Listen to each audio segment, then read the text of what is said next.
How are you? I hope आप सभी अच्छे होंगे। आइए आज हम आपको समरूप त्रिभुज के बारे में बताते हैं।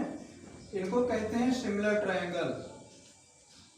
सबसे पहले आइए हम लोग जानते हैं कि समरूप त्रिभुज और उनके गुणधर्म के बारे में हम लोग पढ़ेंगे। ठीक है, समरूप त्रिभुज और उनके गुणधर्म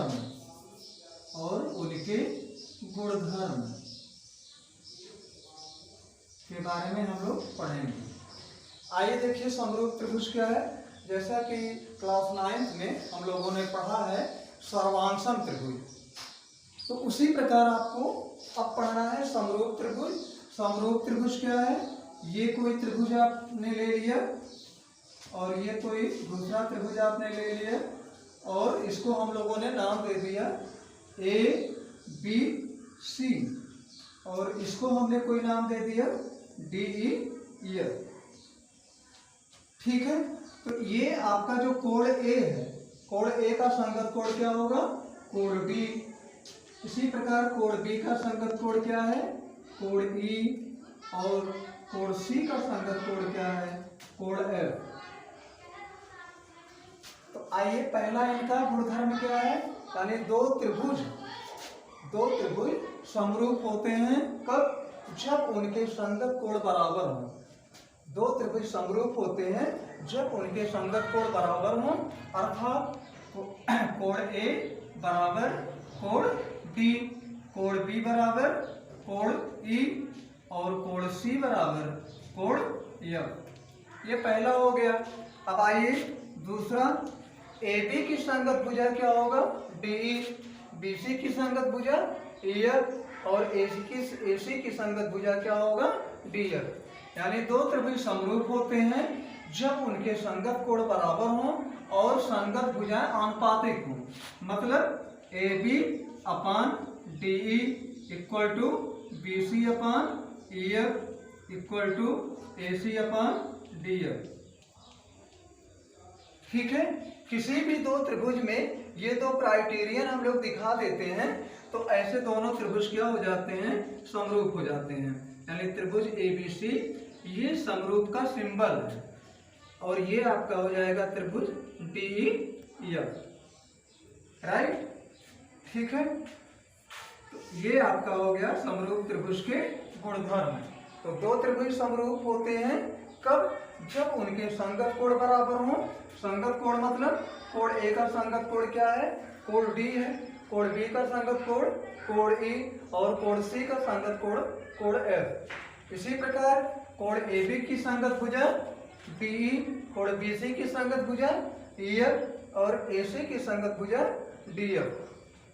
तो दो त्रिभुज समरूप होते हैं कब? जब उनके संगत कोण बराबर हों और संगत भुजाएं आनुपातिक हों, तो ऐसे दो त्रिभुज समरूप होते हैं। आप लोग बच्चों जो भी आपको दिक्कत होगी आप कमेंट के माध्यम से आप पूछिएगा, आपकी सारी दिक्कतें तुरंत दूर की जाएंगी। तो पढ़ेंगे थेल्स प्रमेय। तो थेल्स प्रमेय क्या है? आइए देखिए, थेल्स ने एक प्रमेय दिया जिसको कहते हैं आधारभूत अनुपातिकता प्रमेय। ठीक है, तो इन्होंने क्या प्रमेय दिया? इन्होंने दिया जिनको कहेंगे थेल्स प्रमेय। थेल्स प्रमेय या इनको कहते हैं आधारभूत अनुपातिकता प्रमेय। तो आधारभूत अनुपातिकता प्रमेय या इनको शॉर्टकट में हम लोग कहते हैं BPT। B means basic, P means proportionally and T means theorem.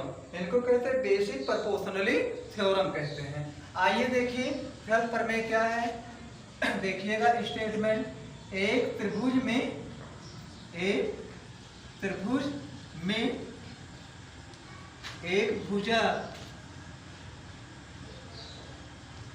के समांतर खींची गई रेखा अन्य तो भुजाओं को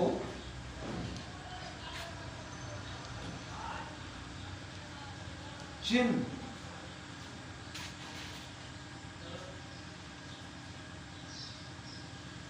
दो बिंदुओं पर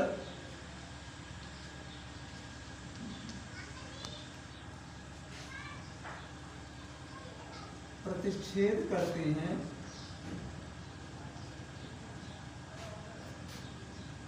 वे बिंदु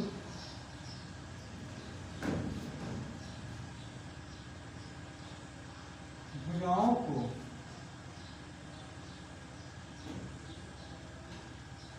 समान अनुपात में विभाजित करते हैं।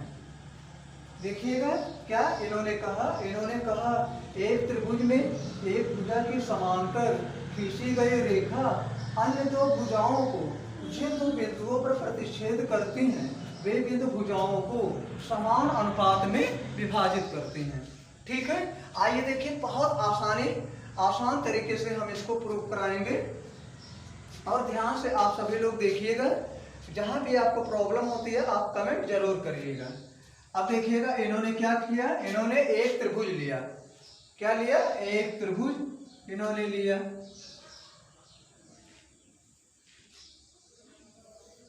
एक त्रिभुज इन्होंने लिया और एक त्रिभुज लेकर के इन्होंने क्या किया, इसको नाम दे दिया ABC। फिर इन्होंने क्या कहा, एक त्रिभुज में एक भुजा के समांतर। अब समांतर यहाँ पर देखिएगा, इस त्रिभुज की 3 भुजाएं हैं। किसी भी भुजा के समांतर हम लोग एक रेखा खींच सकते हैं। चाहे आप इसके समांतर खींच दो या आप इसके समांतर खींच दो या आप इसके समांतर खींच दो। आइए हम भुजा BC लेते हैं और BC के समांतर एक रेखा हमने खींच दिया। ठीक है, और इसको हमने नाम दे दिया DE। ठीक है, एक भुजा के समांतर खींची गई रेखा अन्य दो भुजा क्या है, AB है और AC है, जिन दो बिंदुओं पर प्रतिच्छेद करते हैं। देखिए ये जो रेखा DE है ये AB को बिंदु D पर प्रतिच्छेद करती है और AC को बिंदु E पर क्या करती है, प्रतिच्छेद करती है। अब इनका कहना है ये बिंदु D और E भुजा AB और AC को समान अनुपात में विभाजित करते हैं। मतलब समान अनुपात का मतलब AD upon BD equal to AE upon EC। ठीक है, तो आइए हम लोग यहाँ पे सबसे पहले लिखते हैं दिया है या ज्ञात है, दिया है या ज्ञात है। तो ये इसमें हम लोग क्या लिखेंगे, इन्होंने क्या दिया है, इन्होंने एक त्रिभुज दिया है। तो आप भी यहाँ पे लिख दो कि त्रिभुज ABC में। फिर इन्होंने क्या कहा, एक भुजा के समांतर खींची गई रेखा, एक भुजा अपने BC के समांतर रेखा DE खींच दिया तो त्रिभुज ABC में क्या हो जाएगा, DE और ये समांतर का सिंबल है DE समांतर BC, ये आपका दिया है। इसके बाद क्या हम लोगों को सिद्ध करना है, ये आपको कहाँ से मिलेगा, ये भी आपको आपके स्टेटमेंट से ही मिलेगा। क्या इन्होंने कहा है कि जो रेखा DE है ये भुजा AB और AC को समान अनुपात में विभाजित करते हैं। मतलब AD upon BD equal to AE upon EC। तो क्या होगा यहाँ, AD upon BD equal to AE upon EC। ये आपको प्रूव करना है। अब हम लोग क्या करेंगे, अब हम लोग यहाँ पे रचना दिखाएंगे। यदि रचना की आवश्यकता पड़ती है तो क्या करेंगे, यहां से इस पर लंब खींच दिया जाए, इस पर लंब खींच दीजिए, ये आपका हो गया 90। यहां से इस पर आप लंब खींच दीजिए, ये हो गया 90।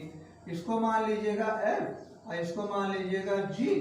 और यहाँ पर हम लोग क्या करेंगे, L को इनसे मिला देंगे और इनको इनसे मिला देंगे। ठीक है, इनको मिलाने से क्या फायदा होगा? इनको मिलाने से ये हुआ, ये दो त्रिभुज में डिवाइड हो गया, एक त्रिभुज BDE और दूसरा त्रिभुज DEC। अब हम लोग क्या करेंगे, एक बार इस त्रिभुज ADE को ले लेंगे और BDE को, और इन्हीं का हम लोग क्षेत्रफल निकालेंगे। तो आइए देखिए क्षेत्रफल हम लोग कैसे निकालेंगे। देखिए बहुत आसान है। यहाँ पे क्या लिखेंगे कि क्षेत्रफल को अंग्रेजी में कहते हैं एरिया, तो इसको हम लोग शॉर्टकट में लिखेंगे AR। AR का मतलब हो गया एरिया मतलब क्षेत्रफल, और ये आपका हो गया ADE। इसी प्रकार हम लोग क्या ले लेंगे, BDE को ले लेंगे, यानी एरिया ऑफ ट्रायंगल BDE। इनको हम लोग क्या पढ़ेंगे, त्रिभुज ADE का क्षेत्रफल और बटे त्रिभुज BDE का क्षेत्रफल। अब आइए हम लोग देखिए, मान लो कोई त्रिभुज दिया हुआ है और इसका क्षेत्रफल हम लोगों को निकालना है, और यहाँ से लंब डाला गया है, तो इसका क्षेत्रफल क्या होगा, इसका क्षेत्रफल होगा 1/2 आधार, आधार क्या है BC, और गुणे आपका क्या हो जाएगा लंब यानी AD। 1/2 आधार गुणे लंब। इसी प्रकार देखिए हम लोग इसका निकालेंगे, तो इस पर E से लंब डाला गया है, EF लंब आपका AD। ठीक है, सॉरी यहाँ पे देखिएगा रचना में दिखा दीजिएगा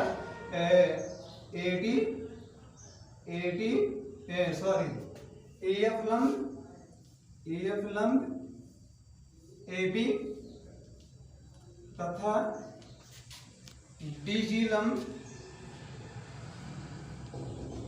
लंब AC खींचा। इसके बाद B को C से और B को E से मिलाया, D को C से तथा B को E से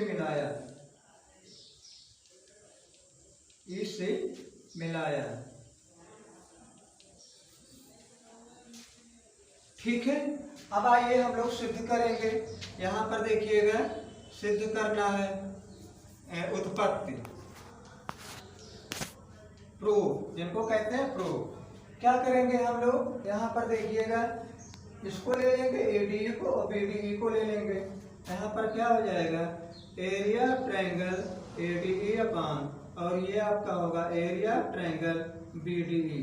ठीक है, तो इनका क्षेत्रफल हम लोग निकालेंगे, क्या होगा 1/2, और ये आपका आधार और ये आपका लंब है, तो क्या हो जाएगा आधार और गुणे लंब, लंब क्या हो जाएगा EF अपान, और यहाँ पर देखिए 1/2 आधार, यहाँ पर क्या होगा आधार होगा इस त्रिभुज के लिए।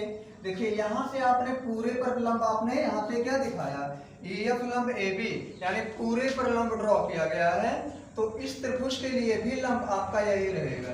और आधार क्या हो जाएगा, आधार आपका हो जाएगा BD और गुणे लंब आपका हो जाएगा EF। ठीक है, अब देखो हम लोग क्या करेंगे, आइए यहाँ थोड़ा सा मिटा देते हैं। यहाँ पे इक्वल टू आपका देखिएगा क्या हो जाएगा, एरिया ट्रायंगल ADE और इनका अपान area triangle BDE equal to, और ये आपका कैंसिल हो गया, ये आपका कैंसिल हो गया। ठीक है, यहाँ से क्या मिला आपको AD अपान मिल गया BD, ये आपका हो गया इक्वेशन फर्स्ट हो गया। अब क्या करेंगे, इधर वाला पोर्शन जो हमें लाना था AD अपान BD, ठीक है, ये हमें मिल गया। अब हमें इधर का हम पोर्शन लेंगे, मतलब इसी त्रिभुज को हम लोग फिर लेंगे, ADE को लेंगे और हम लोग किसको लेंगे DEC को लेंगे। तो आइए फिर हम लोग क्या करेंगे, यहाँ पे एरिया ट्रायंगल ADE और इनका अपान क्या होगा, अब इसको ले लेंगे, इसको DEC को, तो ये आपका हो गया area triangle DEC equal to, इसका होगा 1/2, और ये अब आधार ये लेंगे और लंब ये ले लेंगे, तो आधार क्या हो जाएगा आपका AE और गुणे लंब आपका हो जाएगा डी जी, इनका अपान 1/2 आधार, और ये आधार क्या हो जाएगा EC, तो ये आपका हो गया EC, और गुणे लंब आपका कितना हो जाएगा, वही आपका रहेगा DG। ये देखिएगा DG से DG कैंसिल हो जाएगा, 1/2 से 1/2 कैंसिल हो जाएगा, और ये मिलेगा area of triangle ADE upon area of triangle DEC।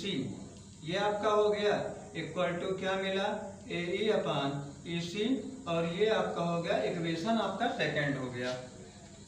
अब आइए हम आपको ले चलते हैं क्लास 9th में। क्लास 9th में हम लोगों ने पढ़ा है क्षेत्रफल, ठीक है।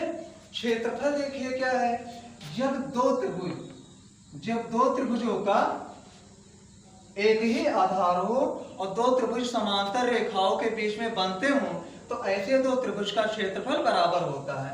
यहाँ पर देखिएगा BDE और DEC दोनों का आधार सेम है, दोनों का आधार क्या है, DE है, और दोनों समांतर रेखाओं के बीच में स्थित हैं। तो ऐसे दशा में आपका BDE का क्षेत्रफल और DEC का क्षेत्रफल दोनों बराबर हो जाएंगे। तो यहाँ पे हमें लिखना पड़ेगा, यहाँ पर देखिएगा हम लोग क्या लिखेंगे कि चूंकि यहाँ त्रिभुज BDE व त्रिभुज DEC समान आधार DE वाले हैं, और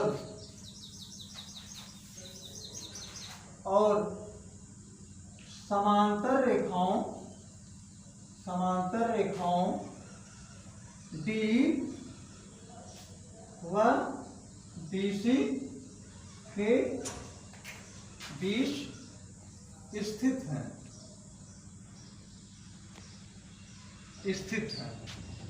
इसलिए त्रिभुज BDE का क्षेत्रफल इक्वल टू त्रिभुज DEC का क्षेत्रफल, ठीक है। अब इनको मान लेंगे हम लोग समीकरण 3 यानी इक्वेशन 3। अब यहाँ पर देखिएगा, अगर जो ये त्रिभुज BDE और त्रिभुज DEC ये दोनों क्या हो गए, समान हो गए, मतलब ये आपका ये और ये दोनों आपका सेम हो गया, और दोनों का हम लोग तुलना करा देंगे तो जो हमें सिद्ध करना है वो मिल जाएगा। तो यहाँ पे हम लोग क्या लिखेंगे, यहाँ पे लिखेंगे कि संबंध, ठीक है, संबंध 1, 2 व 3 से क्या मिल जाएगा आपको, AD upon BD equal to AE upon EC। देखिए जो हमें सिद्ध करना था ये हम लोगों को प्राप्त हो गया, ठीक है। तो ये तो था आपका हेल्प प्रमेय था, ठीक है, और इसको आप सभी लोग कुछ करके और इसको आप लोग नोट कर लीजिएगा, ठीक है। जहां भी आपको दिक्कत होती है आप कमेंट अवश्य करिएगा। थैंक्स।